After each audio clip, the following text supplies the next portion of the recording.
जय मित्र आहे आपला तो गुरुजी युट्यूब चॅनलवर. मित्रांनो, सध्या जे काही पेसा 17 संवर्ग संदर्भात पदभरती संदर्भात बघा, जे काही मानधन तत्वावरती नियुक्ती ह्या ठिकाणी बघा सुरुवात झालेली आहे. तर मानधन तत्वावरती ज्या ज्या आस्थापनामध्ये म्हणजे ह्या ठिकाणी जवळपास 17 जे काही संवर्ग आहे, तर 17 संवर्गाची जी काही नियुक्तीची कार्यवाही असेल तर ती कार्यवाही सध्या सुरू झाली आहे. मात्र जो सध्या बघा ऑर्डर जी मिळते आहे, म्हणजे जो आदेश सध्या बघा मिळत आहे रुजू संदर्भात, तर त्याच्यामध्ये जे काही वेगवेगळे सध्या बघा अटी शर्ती घालून सध्या नियुक्ती आदेश बघा निर्गमित करण्यात येत आहे. मात्र त्या आदेशामधल्या ज्या काही अटी शर्ती होत्या, तर त्या अटी शर्ती जो सध्या 5 तारखेला जो ह्या ठिकाणी जी-आर निर्गमित करण्यात आला होता, तर त्या जी-आरमध्ये फक्त ज्या काही नमूद केलेल्या ज्या काही स्टेटमेंट होते, तर ते जवळपास बघा 5 प्रकारचे सध्या शासन निर्णय झाले होते. आणि त्या अनुषंगाने इतर जे काही आपल्याला आदेशामध्ये सध्या बघा स्टेटमेंट बघायला मिळत आहे.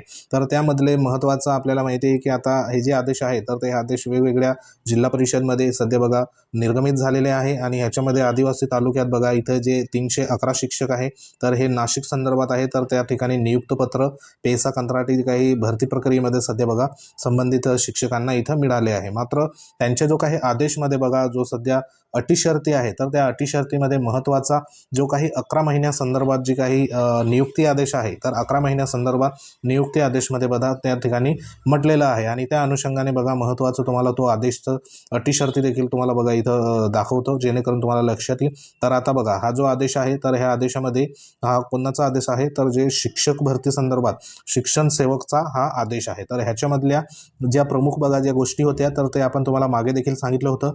तर त्याच्यातली महत्त्वाची जी काही गोष्ट सांगितली, तर ती बघा मानधन तत्वावर नेमणूक जी आहे, तर ती 11 महिने किंवा सर्वोच्च न्यायालयामध्ये दाखल असलेल्या विशेष जी काही अनुज्ञेय याचिका आहे, तर त्या याचिकेचा अंतिम निर्णय होईपर्यंत यापैकी जे अगोदर होईल तोपर्यंत लागू राहील, अशा पद्धतीने ही सध्या बघा नेमणुकीची जी काही अट आहे, तर ती अट इथं घालण्यात आलेली आहे.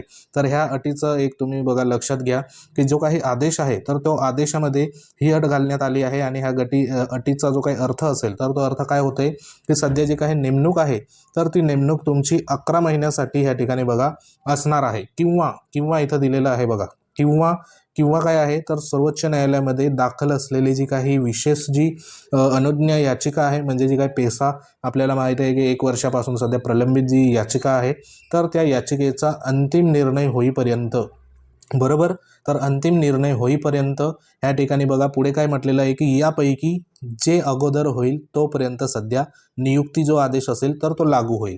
तर आता लक्षात घ्या, तुम्हाला ह्या ठिकाणी ऑर्डर मिळाली आहे, बरोबर. तर ऑर्डर मिळाली, तर ते तुमचे 11 महिन्यासंदर्भात ह्या ठिकाणी ऑर्डरवर लिहिलेलं आहे. त्यानंतर आपल्याला काय म्हटलेलं आहे की सध्या जी काही याचिका आहे, तर त्या याचिकेचा अंतिम निर्णय होईपर्यंत सध्या ऑर्डर असणार आहे. आणि ह्याच्यामध्ये हे जे काही लास्टचं स्टेटमेंट आहे की यापैकी जे अगोदर होईल तोपर्यंत लागू राहील. उदाहरणार्थ बघा, आता आपल्याला माहिती आहे की जी सध्या पेसा याचिका आहे, तर पेसा याचिकेला जवळपास आता 1 वर्ष ह्या ठिकाणी बघा झालेलं आहे, बरोबर. त्यानंतर आपल्याला ह्या याचिकेसंदर्भात जी काही पुढील सुनावणी असेल, तर ती सुनावणी आपल्याला माहिती आहे की 15 तारीख जवळपास या ठिकाणी देण्यात आलेली आहे. मात्र सुनावणी जी आहे, तर ती सुनावणी कधी होईल किंवा ह्या याचिकेसंदर्भात जो काही अंतिम निर्णय असेल, तर तो अंतिम निर्णय नेमका कधी होईल, तर हे आपण बघा सांगू शकत नाही. कारण आपण मागचे जे काही 1 वर्षापासून सध्या बघा बघत आलेलो आहे की जी काही याचिकेसंदर्भात जो निर्णय असेल, तर तो निर्णय सध्या या ठिकाणी आपल्याला डेटवर डेट मिळत आली आहे. तर आता तुम्ही लक्षात घ्या, तर समजा ह्या ठिकाणी आपल्याला जे काही मानधन तत्वावरती 11 महिन्यासंदर्भात इथं आदेशामध्ये नमूद आहे, बरोबर. मात्र इथं जी काही याचिका असेल, तर त्या याचिकाला जर 11 महिन्याच्या आतमध्ये जर सध्या बघा रिझल्ट लागला नाही किंवा अंतिम जो काही निर्णय लागला नाही, तर आपल्याला माहिती आहे की इथं जे स्टेटमेंट देण्यात आलं आहे की यापैकी जे अगोदर होईल तोपर्यंत ह्या ठिकाणी जी काही ऑर्डर असेल, तर ती लागू असणार, अशा प्रकारचं इथं स्टेटमेंट आहे. मग आता लक्षात घ्या, तुमचे 11 महिन्यासंदर्भात ऑर्डर बघा ह्या ठिकाणी तुम्हाला मिळाली आहे, बरोबर. त्यानंतर ऑर्डर मिळाल्यानंतर बघा तुमची जी काही 11 महिन्याचा जो का कालावधी असेल, तर तो सुरुवात झालेली आहे.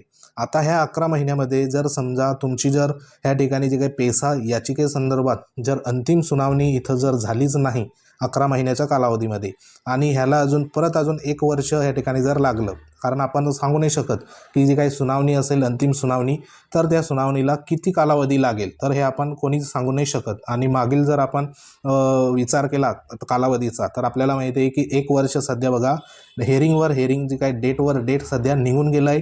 तर आता पुढची जी काही सुनावणी असेल तर ती नेमकी कधी होते किंवा अंतिम जो काही रिझल्ट असेल तर तो नेमका कधी ह्या ठिकाणी बघा फायनल होतो, तर त्या संदर्भात सध्या कोणालाच माहिती नाही.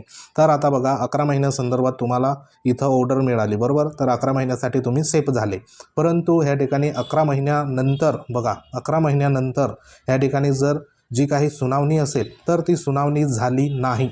बघा लक्षात घ्या, सुनावणी झाली नाही, 11 महिने निघून गेले तुमचे, तर इथं जे काही स्टेटमेंट दिलेलं आहे तर ह्या स्टेटमेंटनुसार यापैकी जे अगोदर होईल तोपर्यंत लागू राहील. म्हणजे तुमची इथं सुनावणी झालीच नाही आणि तुमचा कालावधी 11 महिने ह्या ठिकाणी बघा पूर्ण झाला आणि इकडे सुनावणी झालीच नाही, तर तुमचे 11 महिने झाल्यानंतर मग तुमचं कोणतं पहिलं होणार, तर 11 महिन्याचा जो काही कालावधी आहे तर तो कालावधी बघा तुमचा पहिले होणार. आणि जी काही सुनावणी असेल तर ही सुनावणी सध्या बघा नंतर होऊ शकते. कदाचित जर ह्या 11 महिन्याच्या दरम्यानमध्ये जर सुनावणी बघा मध्ये जर झाली, 11 महिन्याचा जो काही कालावधी आहे तर ह्या कालावधीमध्ये जर सुनावणी झाली तर वेल अँड गुड. आणि त्या संदर्भात बघा जे काही आरक्षणासंदर्भात टिकतं किंवा राहतं तर त्या संदर्भात बघा जो बी निर्णय असेल तर तो त्या ठिकाणी आपल्याला माहिती पडेल. पण जर 11 महिन्याचा नंतर जर इथं सुनावणी जर होत असेल तर मात्र तुमचे 11 महिने इथं कंप्लीट झाल्यानंतर जे सध्या बघा अगोदर, कारण इथं लिहिलेलं आहे यापैकी जे अगोदर होईल ते लागू असणार. मग तुमचं अगोदर जर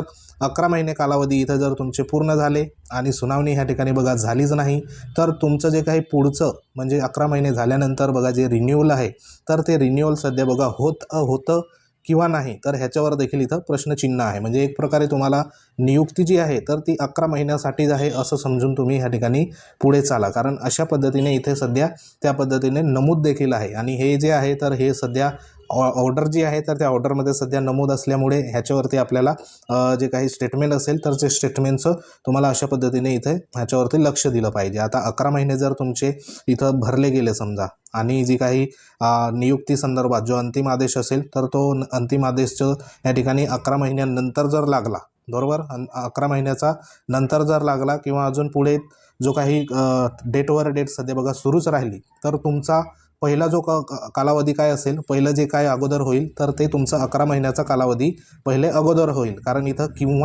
किंवा जे आहे तर ते किंवा बघा इथं म्हटलेलं आहे. आणि ह्याच्यामध्ये 2 गोष्टी आहे ह्या किंवामध्ये, एक म्हणजे 11 महिने आणि दुसरं म्हणजे जे काही अंतिम निर्णय होईपर्यंत, बरोबर. आणि ह्याच्यामधल्या बघा जे अगोदर होईल ह्यापैकी तर ते सध्या लागू होणार आहे. जर तुमचा 11 महिने हा कालावधी अगोदर झाला तर हे लागू होईल. आणि बघा 11 महिने कालावधी तुमचा झाल्यानंतर जर इथं सुनावणी जर झाली तर हे लागू होईल. म्हणजे इथं 11 महिन्याच्या आत सुनावणी झाली तर तुमचा या ठिकाणी बघा फायदा होऊ शकतो. आणि 11 जर महिन्याचा नंतर जर इथं सुनावणी झाली तर अंतिम जी निर्णय असेल तर तो तुमचे 11 महिने झाल्यानंतर बघा पुढे नेमकं तुमचं बघा इथं 11 महिने झाले म्हणजे तुमचं हे पहिली घटना होईल 11 महिन्याची आणि जी सुनावणी आहे तर ही दुसरी घटना असेल. तर पुढचं जे काही 11 महिने झाल्यानंतर पुढचं जे भवितव्य असेल तर त्या संदर्भात अजूनही प्रश्नचिन्ह आहे. तर हे एक महत्त्वाचं इथे नेमणुकीसंदर्भात अटी शर्ती होती. त्यानंतर बघा एक दुसरा जो पॉईंट आहे तर तो दुसरा पॉईंट काय आहे तर तो देखील बघणे गरजेचं आहे. कारण इथं बघा जो दुसरा पॉईंट काय देण्यात आला आहे तर इथं महत्त्वाचं आहे की शिक्षण सेवक पदावर बघा मानधन तत्वावर केलेली नियुक्ती ही तात्पुरती स्वरूपाची राहील, बरोबर.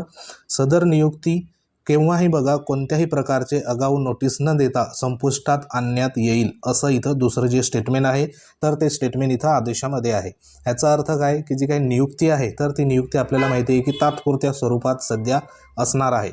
आणि ही नियुक्ती तुम्हाला केव्हाही कोणत्याही प्रकारची आगाऊ नोटीस न देता सध्या संपुष्टात येईल अशा पद्धतीने ह्या आदेशामध्ये सध्या बघा म्हटलेलं आहे. तर हे देखील आपल्याला माहिती आहे की महत्त्वाचं जे काही GR होता तर त्या GRमध्ये सध्या बघा कोणत्याही प्रकारचा असं उल्लेख न होता, मात्र त्याच्यामध्ये फक्त जे काही अंतिम निर्णय होईपर्यंत सध्या बघा जो काही आदेश असेल तर ते सध्या बघा आदेशामध्ये नमूद होईल तर त्या संदर्भात होतं. मात्र हे जे दुसरं स्टेटमेंट होतं ते देखील नव्हतं. आणि जे ह्यापैकी बघा अगोदर होईल किंवा मग हे 11 महिन्यासंदर्भात तर ह्या संदर्भात देखील स्टेटमेंट GRमध्ये नव्हतं, तरी देखील इथं सध्या म्हणण्यात आलेलं आहे. तर असे जे काही स्टेटमेंट आहे तर स्टेटमेंट बघा वेगवेगळ्या सध्या ऑर्डरमध्ये आपल्याला पाहायला मिळतं आहे. तर सध्या तरी ही एक महत्त्वाची जी काही ऑर्डर होती तर त्या ऑर्डरमध्ये सध्या बघा आपल्याला पाहायला मिळालं आहे। आणि हे जे आहे तर ते जिल्हा परिषद पुणे संदर्भात हा ऑर्डर आहे। तर हे ऑर्डर बघा, तुमची जर पुणे जिल्हा परिषद असेल तर एकदा तुम्ही चेक करून घ्या।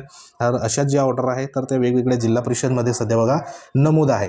तर ही एक महत्त्वाची शिक्षक जे काही सेवक संदर्भात ऑर्डर संदर्भात बघा महत्त्वाची ही अपडेट होती। तर याच्या पुढे आता 11 महिने झाल्यानंतर नेमकं काय कशा पद्धतीने होतं तर ते त्याच्यावरती एक लक्षात घ्या। मात्र जे काही नियुक्ती असेल तर ती 11 महिने आणि त्यानंतर जे काही अंतिम निर्णय होईपर्यंत, म्हणजेच काय तर जे अगोदर घडेल तुमचं 11 महिने पूर्ण झालं तर इथं तुमचं बघा जो काही कालावधी असेल तर तो एकंदरीत इथं सांगितल्याप्रमाणे बघा पूर्ण ह्या ठिकाणी होतो। मात्र 11 महिन्यानंतर रिन्युअल होणार किंवा नाही तर ह्या संदर्भात इथं प्रश्नचिन्ह सध्या आहे। तर सध्या तरी ही एक महत्त्वाची सध्या बघा एक अपडेट होती। तर महत्त्वाचा व्हिडिओ होता, आवडला शेअर करा, लाईक करा। तर हे एक स्टेटमेंट होतं। तसंच बघा जे काही इतर जे काही ऑर्डर आहे तर त्या ऑर्डरमध्ये देखील 11 महिन्याचा कालावधी सध्या बघा नमूद करण्यात आला आहे। तर आता बघा ही जी ऑर्डर आहे तर ती जिल्हाधिकारी कार्यालय धुळे संदर्भात आहे। तर ह्याच्यामध्ये तलाठी जे काही पद आहे तर त्या तलाठी पदासाठी ही ऑर्डर आहे। तर ह्याच्यामध्ये देखील बघा जे काही 11 महिन्याच्या कंत्राटी स्वरूपात इथं जे स्टेटमेंट आहे बघा, 11 महिन्याचा कंत्राटी स्वरूपात मानधन तत्वावर नियुक्ती आदेश देण्याबाबत निर्देश प्राप्त झाले आहे। आणि त्या अनुषंगाने सध्या हा आदेश जो आहे तर तो आदेश सध्या बघा निर्गमित करण्यात आला आहे। तर ह्याच्यामध्ये जे तलाठी पद भरती संदर्भात बघा जे मानधन संदर्भात विचारत होते की किती मानधन मिळणार, तर त्या संदर्भात बघा इथे तलाठी पदासाठी जे काही मानधन असणार आहे तर ते मानधन म्हणजे 41,895 रुपये, 41,895 रुपये एवढं जे काही मानधन असेल तर ते मानधन सध्या तलाठी या पदासाठी असणार आहे। त्यांच्या जे काही ऑर्डर असेल तर त्याच्यामध्ये सध्या बघा नमूद करण्यात आहे। मात्र इथं 11 महिन्याचं जे काही स्वरूप आहे तर ते सध्या बघा मानधन तत्वावर नियुक्ती आदेशामध्ये त्या ठिकाणी नमूद करण्यात आलं आहे। तसंच बघा अजून एक ऑर्डर आहे तर त्या ऑर्डरमधलं तुम्हाला मानधन दाखवतं ते म्हणजे कोणतं, तर पशुधन पर्यवेक्षक संदर्भात सध्या बघा ही ऑर्डर आहे। तर ही ऑर्डर कुठली आहे तर जिल्हा परिषद नाशिक संदर्भात आहे। तर 8 तारखेला बघा निर्गमित करण्यात आलेली आहे। तर ह्याच्यामध्ये पशुधन पर्यवेक्षक संदर्भात जे काही विचारण्यात आलं होतं की मानधन किती मिळणार आहे, तर इथं बघा जे काही मानधन असेल मासिक तत्वावर तर ते किती, तर 42,495, 42,495 एवढं ह्या ठिकाणी बघा मानधन सध्या तुम्हाला मिळणार आहे। मात्र जे काही शिक्षक पद असेल तर त्या शिक्षक पदासाठी आपल्याला माहिती आहे की प्राथमिकसाठी ह्या ठिकाणी जे काही 16K, त्यानंतर 9 ते 10 ह्या वर्गासाठी जे काही 18,000 असेल 18K, आणि 11-12 ह्या जो काही गट असेल त्या संदर्भात 20,000 रुपये आपल्याला ऑर्डरमध्ये सध्या नमूद करून जी काही ऑर्डर असेल तर ती ऑर्डर सध्या मिळत आहे। तर अशा वेगवेगळे जे काही ऑर्डर आहे तर त्याच्यामधल्या ज्या अटी शर्ती आहे तर त्या अटी शर्ती सध्या बघा त्याच्यामध्ये घेण्यात आल्या आहे। मात्र जी 11 महिन्यासंदर्भात जी काही अट आहे तर ती अट सध्या जे काही वेगवेगळे आदेश आहे तर त्याच्यामध्ये आपल्याला पाहायला मिळते। मात्र या ठिकाणी जे काही नमूद केलेली जी काही अटी शर्ती आहे तर ती अटी शर्तीमधला हा जो काही यापैकी जे अगोदर होईल तोपर्यंत लागू राहील अशा पद्धतीने देखील इथं म्हटलेलं आहे। तर 11 महिने तुमचे अगोदर झाले तर त्या संदर्भात हे लागू होईल। 11 महिन्यानंतर बघा इथं जर निर्णय जर झाला तर तो निर्णय नेमका कधी होतो तो देखील बघणे आहे, किंवा मग 11 महिन्यामध्ये जर अंतिम निर्णय जर लागला इथे तर अंतिम निर्णय जर लागला तर अंतिम निर्णयाचं जे डिसिजन असेल तर ते सध्या बघा अगोदर सध्या ह्या ठिकाणी गृहीत धरलं जाईल। तर हे जे काही स्टेटमेंट आहे तर हे स्टेटमेंट सध्या होते। तर तुम्ही ज्या जिल्हा परिषदमध्ये बघा तुमचं नियुक्ती आदेश मिळाला असेल मानधन तत्वावर तर एकदा नियुक्ती आदेश बघा अटी शर्ती असेल तर त्या सध्या चेक करून घ्या नेमकं तुमच्या अटी शर्तीमध्ये अशा प्रकारचे जे काही अटी आहे किंवा नाही तर ते एकदा तुम्ही बघून घ्या, जेणेकरून तुम्हाला त्या संदर्भात जे काही माहिती असेल तर ते सध्या मिळेल। तर सध्या तरी ही एक महत्त्वाची अपडेट होती। तर अपडेट आवडल्यास व्हिडिओ लाईक करा, शेअर करा, चॅनलवर नवीन असाल तर चॅनलला सबस्क्राईब करा। अशाच प्रकारच्या महत्त्वाच्या अपडेट वेळोवेळी आपण या ठिकाणी तुमच्यापर्यंत पोहोचू। तर सध्या तरी हीच एक महत्त्वाची अपडेट होती। तर भेटू आपण एखाद्या महत्त्वाच्या अपडेटमध्ये, तोपर्यंत जय हिंद, वंदे मातरम।